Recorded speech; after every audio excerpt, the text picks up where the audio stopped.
Brought to you by Agilus Diagnostics.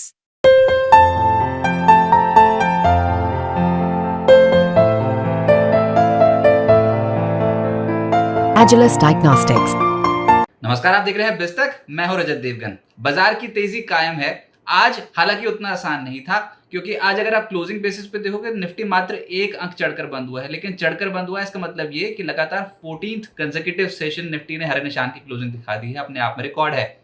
आज हुआ ये कि अंतर्राष्ट्रीय संकेतों में अमेरिकन मार्केट तो पिछले सत्र में बंद थे, एशियाई बाजार में मिले जुले संकेत मिल रहे थे। गिफ्ट निफ्टी बताया था बड़ी चाल नहीं बनेगी, लेकिन अब फिर भी तेज खुल गए 25,313 के लेवल पे, 25,321 का हाई, उसके बाद जो डिप आया तो 25,235 का लो। लेकिन उसके बाद बाजार उठापटक ही दिखाता रहा दिन भर। बिल्कुल डल मार्केट, सुस्त मार्केट, बहुत ही काउंटर स्पेसिफिक मूव्स आ रहे थे। 25,279 के लेवल पे क्लोजिंग आई है एक अंक बदलाव के साथ। निफ्टी बैंक, ये है असली एक्शन वाली चीज आज, क्योंकि जाते जाते दोपहर को अंतिम एक घंटे में बहुत ही जबरदस्त तेजी बन गई और क्लोजिंग आई है 51,689 के लेवल की।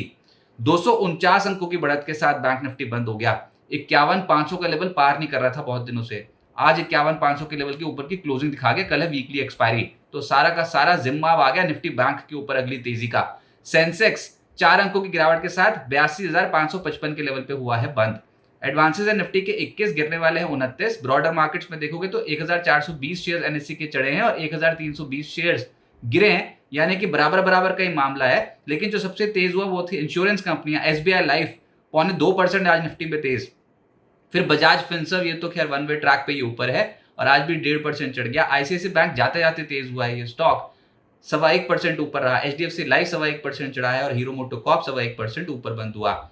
निफ्टी लूजर्स में बजाज फाइनेंस में आज प्रॉफिट बुकिंग आ गई 1.25% नीचे। ओएनजीसी 1% ज्यादा गिर गया। Infosys, Adani ports, HCL tech, इन स्टॉक्स पे आज मुनाफा वसूली देखने को मिली। एफएनओ गेनर्स में ओएफएसएस का नंबर आया, ये स्टॉक 0.5% ऊपर। फिर जेके सीमेंट एक स्टॉक था जो तेजी पकड़े हुए था, 0.4% चढ़ गया। एचएएल का स्टॉक 3% ऊपर, डिक्सन 3% ऊपर, एसबीआई कार्ड 3% ऊपर चढ़ता हुआ नजर आया। एफएनओ लूजर्स में JSPL, Marico, Petronet LNG, Info Edge, trend जैसे स्टॉक्स में 0.2%, 1.5% के आसपास की गिरावट देखने को मिली। मिड कैप गेनर्स में वीआरएल लॉजिस्टिक्स, ये स्टॉक था जो बिल्कुल बहुत ही जबरदस्त तरीके से चलाए जाते आते, आज 15.5% का उछाल इसने दिखा दिया। इंट्राडे में तो इससे भी ज्यादा तेज रिटर्न थे। गोदरेज इंडस्ट्रीज, ये भी स्टॉक था जो लेटर हाफ में बहुत ही तेज चला है और 12.5% तो क्लोजिंग बेसिस पे, एक बार तो 20% ऊपर चला गया था। जेएम फाइनेंशियल 9.5% चढ़ा है। बीबीटीसी आज 8.5% ऊपर रहा। क्वेस्ट कॉप 8% चढ़ गया। तिलक नगर इंडस्ट्रीज और मैसडॉक जैसे स्टॉक्स 6% से 7% का मूव दे गए। मिड कैप लूजर्स में सिग्नेचर ग्लोबल, आज ये स्टॉक लगभग 6% नीचे आया। जील 3.5% टूटा है। Reliance infra, Pfizer, spark, LG brothers और टोरेंट पार्ट जैसे स्टॉक्स में आज 3% के आसपास की गिरावट देखने को मिली। सेक्टर स्पेसिफिक तो फाइनेंशियल्स अक्रॉस द बोर्ड खरीदारी दिखाई देती है पिछले कुछ दिनों से। कोई भी डिप आ रही है तो खरीदारी हो रही है। और आज जो तेज है उसमें एसबीआई कार्ड 3% ऊपर, एलआईसी हाउसिंग 0.3% ऊपर, PFC, SBI Life, REC Limited, ये सब स्टॉक्स तेज थे 0.2% से 2% ऊपर। बजाज फिनसर्व, आईसीआईसीआई बैंक जैसा स्टॉक आज के सत्र में एक्शन में आ गया था। HDFC Life, ICICI Pru, Shriram Finance 1% ज्यादा चढ़ते हुए नजर आए। फिर कंज्यूमर ड्यूरेबल्स में एक्शन तेज था, जिसमें डिक्सन 3% ऊपर, वी गार्ड 2.5% ऊपर, वोल्टास, कजारिया इसी इंडेक्स का हिस्सा है, कल्याण कुंज इसी इंडेक्स का हिस्सा है, यहाँ पर तेजी देखने को मिली। ब्लू स्टार, क्रॉम्पटन, टाइटन, ये सब स्टॉक्स 1% के करीब चढ़े हैं। डिफेंस स्टॉक्स में एक तेजी बनी है आज, जिसमें मैसडॉक 6% ऊपर, एचएएल 3% ऊपर, मेधानी 2% ऊपर, कोची शिपयार्ड, बीडीएल जैसे स्टॉक्स में आज के सत्र में एक्शन तेजी की ओर था। और आज दोपहर को बाजार बंद होने से जस्ट कुछ ही समय पहले खबर आई कि डिफेंस मंत्रालय ने 1.45 लाख करोड़ रुपीस के रक्षा उपकरण खरीद प्रस्तावों को मंजूरी दी है। तो ये भी एक ट्रिगर है जो कल भी डिफेंस कंपनियों को आकर्षक बना सकता है। आईटी स्टॉक्स, जिसमें परसिस्टेंट, एम्फेसिस, कोफोर्ज, विप्रो, इन स्टॉक्स में एक्शन तेजी की और सबसे तेज चला आज परसिस्टेंट, लेकिन गिरे भी हैं, जिसमें इन्फोसिस 1.25% नीचे, एचसीएल टेक 1% नीचे रहा। मेटल स्टॉक्स में प्रॉफिट बुकिंग का दिन था, जिसमें जेएसएल सबसे ज्यादा गिरा है 2%, फिर जेएसपीएल 1.5% नीचे, steel authority, JSW steel, Hind copper, Hindalco, NMDC, ये सब स्टॉक्स में गिरावट देखने को मिली। रियल एस्टेट स्टॉक्स भी हल्के हो गए, जिसमें लोधा, फीनिक्स लिमिटेड, सनटेक, इन स्टॉक्स में गिरावट देखने को मिली 1% से 2% के करीब, लेकिन चढ़े भी हैं, जिसमें महिंद्रा लाइफ और ओबरॉय रियल्टी इन स्टॉक्स में हल्की तेजी देखने को मिली। एनर्जी स्टॉक्स में आज दबाव देखने को मिला, जिसमें अदानी ग्रीन, आईओसी, ओएनजीसी 1.25% से 2.5% टूट गए। BPCL, Adani solution, NTPC, Reliance industries करीब करीब 0.5%, 0.25% के आसपास गिरते हुए नजर आए। असल एक्शन तो था लिस्टिंग वाले स्टॉक पे। जी हाँ, आज जिस कंपनी का डेब्यू था मार्केट में था प्रीमियर एनर्जीज, और बहुत ही दमदार लिस्टिंग, क्योंकि ग्रे मार्केट प्रीमियम में बता रहा था कि अच्छी लिस्टिंग होगी। अच्छी लिस्टिंग क्या, 120% प्रीमियम पे लिस्टिंग हो गई। इश्यू प्राइस था 450, उसके मुकाबले 990 रुपए पे खुशी के मारे लिस्ट हो गया, यानी कि 120% प्रीमियम के साथ। क्लोजिंग हालांकि आई है 839.9 रुपीज पर, 86.6% का रिटर्न इसने पहले ही दिन निवेशकों को दिया है, तो बहुत ही तगड़ी लिस्टिंग आज के सत्र में हुई है। गाला प्रेसिजन इंजीनियरिंग का आईपीओ कल बंद हो जाएगा। अब तक 52.35 टाइम सब्सक्राइब हो चुका है।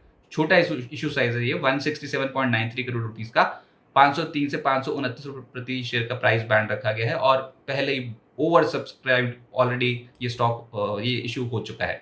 बाजार स्टाइल रिटेल का आईपीओ ये आज बंद हुआ है 40.63 टाइम सब्सक्राइब होकर, तो भर भर कर बोलियां मिल रही है इस समय आईपीओ मार्केट में।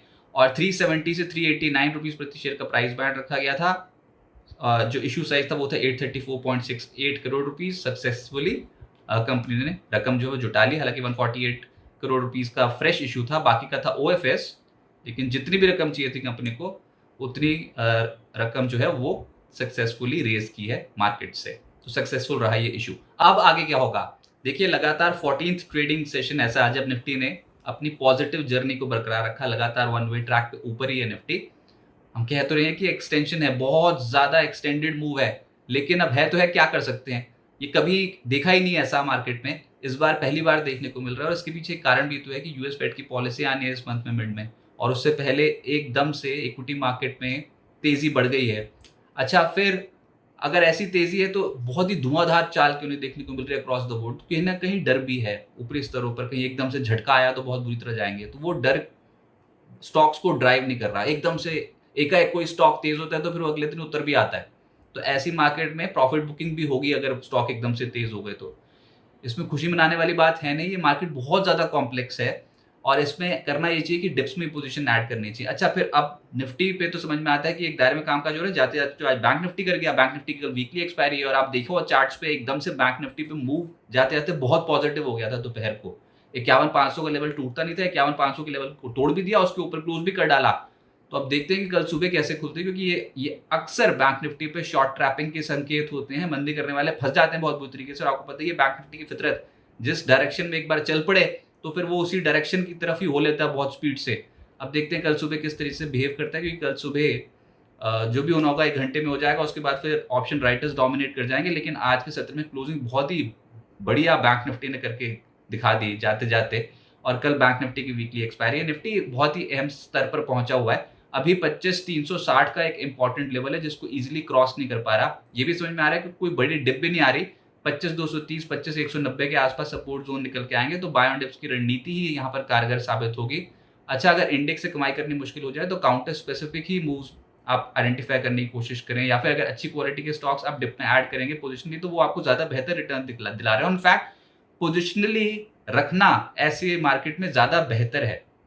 थोड़े छोटे छोटे क्वांटम और साइजेस में खरीदें और थोड़ा पोजीशन को होल्ड करें, तब जाके ऐसी मार्केट में पैसा बनेगा। एकदम से लपक के खरीद लेंगे कोई बहुत ही तगड़ा भागता हुआ स्टॉक, तो फिर लेने के देने पड़ जाएंगे, ऊपरी स्तरों पे फंसा के कोई नया स्टॉक फिर से चलना शुरू हो जाता है। ये मार्केट एकदम से स्पीड से रोटेशन करने वाली मार्केट है, लेकिन ऐसी मार्केट में अच्छी फंडामेंटल वाली कंपनियों पे ही बैट लगाएं और गिरावट में खरीदने की कोशिश करें। बाय ऑन डिप्स की ही मार्केट अभी बनी हुई है। Good quality of stocks, quantum छोटे टिकट साइजेस की खरीदारी, और इंपॉर्टेंट लेवल्स पे डिप्स पे खरीदारी करते चलें, तो आप देखेंगे कि पोजिशनली आपके पोर्टफोलियो में अच्छे रिटर्न्स आने शुरू हो जाएंगे। फिलहाल बाजार में आज के सत्र में जो एक सपाट क्लोजिंग हुई है निफ्टी की, लेकिन अगर आप उसकी तुलना में बैंक निफ्टी देख लोगे तो आज के सत्र में असली हरकत तो बैंक निफ्टी की थी। अब कल है बैंक निफ्टी की वीकली एक्सपायरी, और सबसे ज्यादा उम्मीद है अभी बैंकिंग जो स्टॉक्स हैं वो हरकत उन्होंने करनी शुरू कर दी है कि निचले स्तरों से एकदम से खरीदारी होनी शुरू हो गई है। तो देखते हैं कि किस तरीके से परफॉर्मेंस आती है। अभी वैसे खरीदारी फाइनेंशियल्स में एनबीएफसी पॉकेट में ज्यादा देखने को मिली है, बैंकिंग स्टॉक्स उतने चले नहीं हैं। तो अगर बैंकिंग स्टॉक्स यहां से चल पड़े तो बाजार के लिए एक और प्लस पॉइंट हो जाएगा, बुल्स और कॉन्फिडेंट हो जाएंगे। तो अब अगला जिम्मा बैंकिंग स्टॉक्स का, बैंक निफ्टी का। बिस्तक आपके लिए लाया है प्रीमियम मेंबरशिप प्रोग्राम, जहां आपको मिलेंगे कई सारे फायदे, जिनमें मार्केट न्यूज़लेटर, लाइव चैट पर आपके सवालों के सबसे पहले जवाब, मार्केट आउटलुक, वीकेंड पर मार्केट स्कैन, एंकर्स के साथ चैट और भी बहुत कुछ। इस प्रीमियम सब्सक्रिप्शन में 3 तरह के प्लान्स हैं, सिल्वर, गोल्ड और प्लैटिनम, जिनकी शुरुआत मात्र 159 रुपए महीने से होती है। इससे जुड़ना भी बेहद आसान है। बिस्तक के YouTube चैनल पर जाएं, ज्वाइन बटन पर क्लिक करें और अपना प्लान सिलेक्ट करें। बस बन गए आप हमारे प्रीमियम मेंबर।